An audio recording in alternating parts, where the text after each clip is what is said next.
Introduction. Hello, and welcome to our channel. In today's video, we will be discussing a recent incident that has yet again highlighted the ongoing problem of domestic terrorism in the United States. Last week, a mass shooter in Allen, Texas, killed several people before being apprehended by law enforcement. However, what's even more alarming is that the shooter's social media profile was full of racist, misogynistic, and anti-Semitic posts.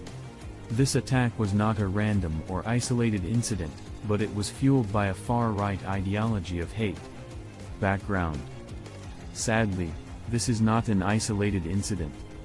In recent years, we have witnessed a rise in domestic terrorism fueled by extremist ideologies. From the white supremacist rally in Charlottesville to the synagogue shooting in Pittsburgh, we cannot ignore the fact that this is a growing threat to our society.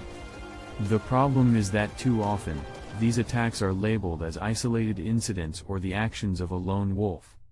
But the truth is that there is a pattern here, and it's time to call it what it is: domestic terrorism. The Allen, Texas shooting. Let's delve deeper into the Allen, Texas shooting.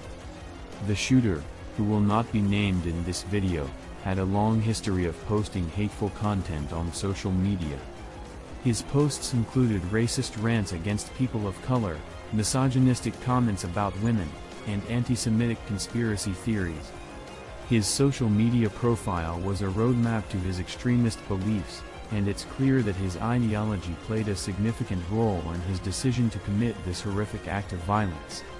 We need to acknowledge that this was not just an act of violence by a lone individual but a form of domestic terrorism.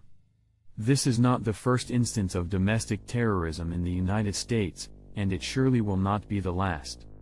The FBI defines domestic terrorism as the unlawful use, or threatened use, of violence by a group or individual based and operating entirely within the United States or Puerto Rico without foreign direction, committed against persons or property to intimidate or coerce a government, the civilian population, or any segment thereof, in furtherance of political or social objectives.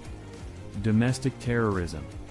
The problem of domestic terrorism is not new, but it's become more urgent in recent years. We need to acknowledge that these attacks are not random or isolated but part of a larger trend fueled by extremist ideologies. When we label these incidents as isolated, we are not taking the necessary steps to prevent future attacks. We need to call it what it is: domestic terrorism. Domestic terrorism is a serious issue that demands immediate attention. The rise in domestic terrorism fueled by far-right extremist ideologies is a threat to our national security, and we need to address it accordingly. We must recognize that these attacks are not random or isolated, but rather the product of a larger trend of domestic terrorism. The problem of domestic terrorism is multifaceted, and there are no easy solutions. But we need to take a holistic approach to this problem. We need to invest in better monitoring of extremist groups and individuals, and we need to develop effective counter-narratives to extremist ideologies.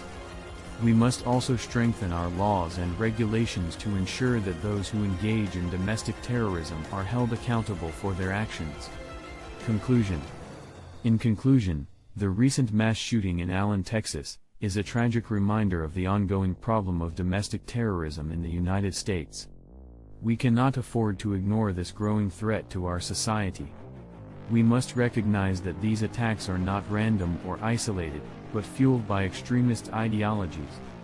We need to take action to prevent future attacks and hold those responsible accountable for their actions.